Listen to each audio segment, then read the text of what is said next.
तो hello Jharkhand board के प्यारे बच्चों, आपका स्वागत है हमारे पीके इंस्टीट्यूट में।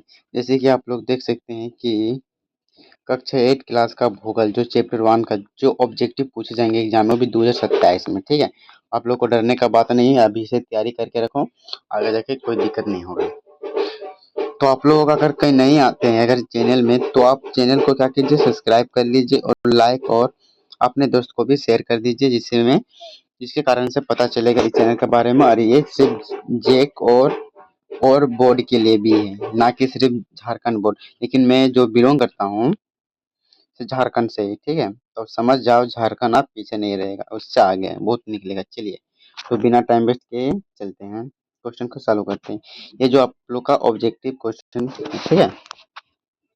तो पहला क्वेश्चन क्या पूछा गया, आप लोग देख सकते हैं कि संसाधन किसे कहते हैं। तो हम लोग पढ़े हैं कि संसाधन क्या है सर, जो उपयोगी वस्तु हो, ठीक है। जो उपयोगी, जो हम लोग का दैनिक जीवन में उपयोग हो, उसी को बोलेंगे हम लोग क्या, क्या बोलेंगे, तो संसाधन कहते हैं। चलिए, यहाँ देखिए क्या पूछा गया है। संसाधन बनने के लिए सबसे महत्वपूर्ण क्या है, तो हम लोग का सबसे महत्वपूर्ण है उपयोगिता। रंग आकार वजन होने से कुछ नहीं होता, इसका उपयोगिता। आप कुछ भी सामान ला लीजिए, ठीक है, लेकिन सब आकार होना चाहिए, लेकिन आपका उपयोग, इसका उपयोग ही नहीं होगा, तो संसाधन कैसे कहेंगे बताओ। संसाधन जो होते हैं, जो मानव जीवन में क्या होते हैं, सहयोग होते हैं। ये क्या पूछा गया है, निम्न में से कौन प्राकृतिक संसाधन है। आपको पता है प्राकृतिक संसाधन क्या है, जल है सर। चलिए,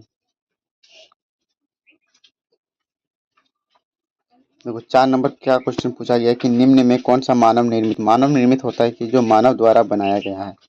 ठीक, तो मानव निर्मित कौन है, तो भवन है सरकार। चलिए, जैव संसाधन किससे प्राप्त होते हैं, ये आपका 5वां नंबर जो क्वेश्चन है, ये पूछा रहा है कि जैव संसाधन किससे प्राप्त होता है। तो जैव संसाधन आप लोग को पता है कि जो जीव जंतु से प्राप्त होते हैं, ना कि निर्जीव और सहजीव से, ठीक है। सहजीव से मतलब होता है क्या, सजीव मतलब होता है जो जीवित वाला, तो जीव जंतु जीवित हैं। अजैव संसाधन क्या है सर, तो आप लोग को पता है सर, आज ये अजैव संसाधन जिसमें जीवन नहीं होता है। चलिए, उत्पत्ति के आधार पर संसाधन कितने प्रकार के होते हैं सरकार, तो आप लोग को पता है सर, 2 प्रकार का। एक प्राकृतिक होते हैं, एक मानव निर्मित होते हैं, बस 2 ही तो है। नवीनीय संसाधन क्या है सरकार, चलिए, नवीकरणीय संसाधन क्या है, तो आपसे पूछा गया है कि नवीकरणीय संसाधन जो पुनः प्राप्त किए जा सकते हैं। और अनवीकरणीय पूछ देंगे तो आप बोलेंगे जो जिसे पुनः प्राप्त नहीं किए जा सकते, जो एक बार उपयोग करने से दोबारा इसका उपयोग नहीं होगा।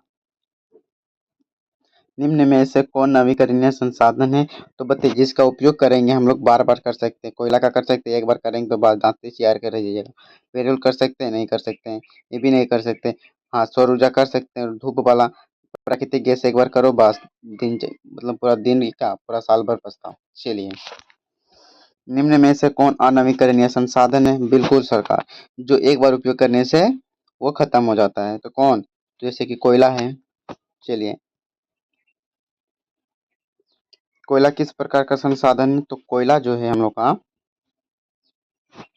देखो, जो कोयला है, तो कोयला हम बताएं कि जो एक बार उपयोग करने पर, यूज करने पर वो खत्म हो जाता है, तो अनवीकरणीय कहलाएंगे। चलिए, पेट्रोल या पेट्रोलियम किस प्रकार का संसाधन है सरकार, तो आपको पता है कि पेट्रोल अगर उपयोग करते हैं, ठीक है, पेट्रोल उपयोग करते हैं, यूज करते हैं आप, तो एक बार यूज करेंगे, इसके बाद वो समाप्त हो जाएगा, होगा कि नहीं, तो ये अनवीकरणीय है।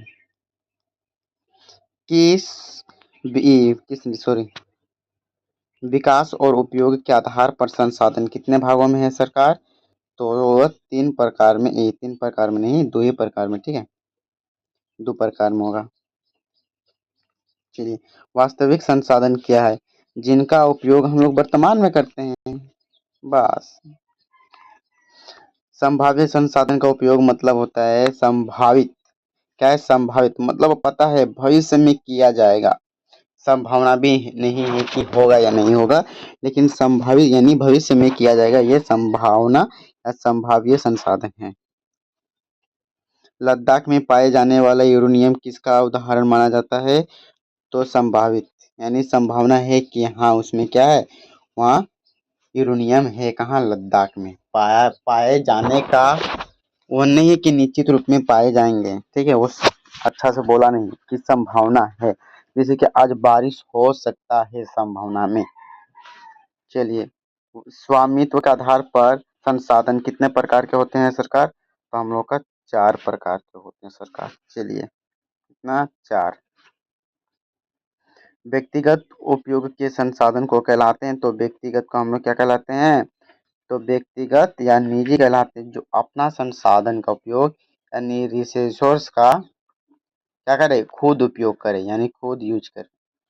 चलिए, सार्वजनिक पार्क किस प्रकार का संसाधन उदाहरण है? सार्वजनिक पार्क, अगर मान लो ये पार्क है, चलिए ये पार्क है सर, तो पार्क स्लिप जो बनाए वही घोर सकता है? नहीं, ये सभी जा सकते हैं, समुदाय के लोग भी जा सकते हैं, ना कि वो अकेले जा पाएंगे। चलिए, सड़कें और सार्वजनिक मैदान मुख्यतः किस प्रकार से संसाधन है? बताइए। सड़कें किसी सरकार का नहीं है, ना सरकार के बाप का है, ठीक। संसाधन क्या है? तो संसाधन जो समुदाय के यानी सभी का उपयोग करते हैं। चलिए, बताइए, अगर किसी देश के सभी प्राकृतिक संसाधन किस श्रेणी में आते हैं? मुझे पता है कि राष्ट्रीय संसाधन में आते हैं। चलिए, अंतर्राष्ट्रीय संसाधन पर किसका अधिकार होता है? तो अंतर्राष्ट्रीय संस्था नियमों के अनुसार होते हैं ना, हम लोग का सरकार का शुरू सुने का।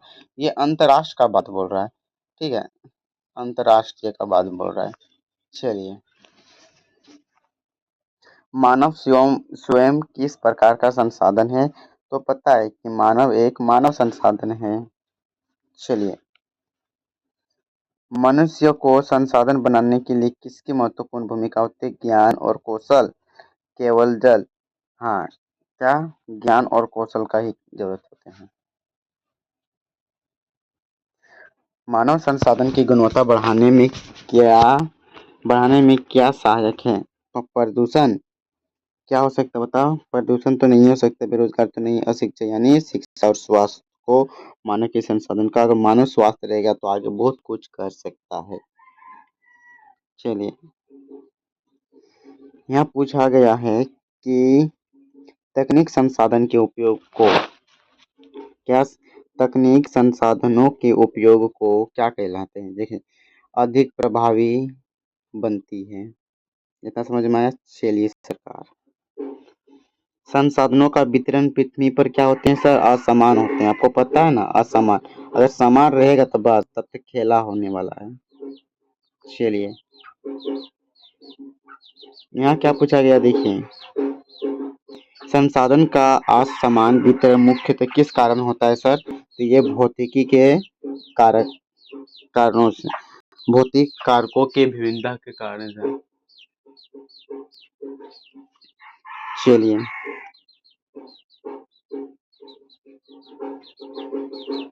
प्राकृतिक संसाधन का वितरण किन कारकों से प्रभावित होते हैं सर? तो ये उपयुक्त सभी, भूमार्ग से, जलमार्ग से और ऊंचाई से।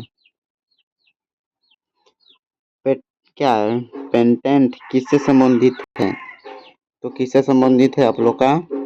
किसी आविष्कार, विचार पर विशेष अधिकार, या खेती या जल संसाधन। तो हम लोग का ये किसी भविष्यकार विचार पर विशेष अधिकार। चलिए, किसी वस्तु की उपयोगिता उसे क्या बनाने में मदद करती है? तो उसे संसाधन बनाने में मजबूर करती है। चलिए, निम्न में से कौन मानव निर्मित है सर? कौन बनाएगा? पुल बनाएगा। कौन बनाएगा सर? पुल बनाएगा।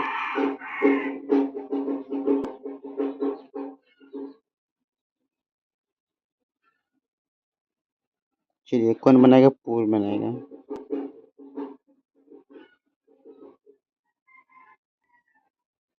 चलिए,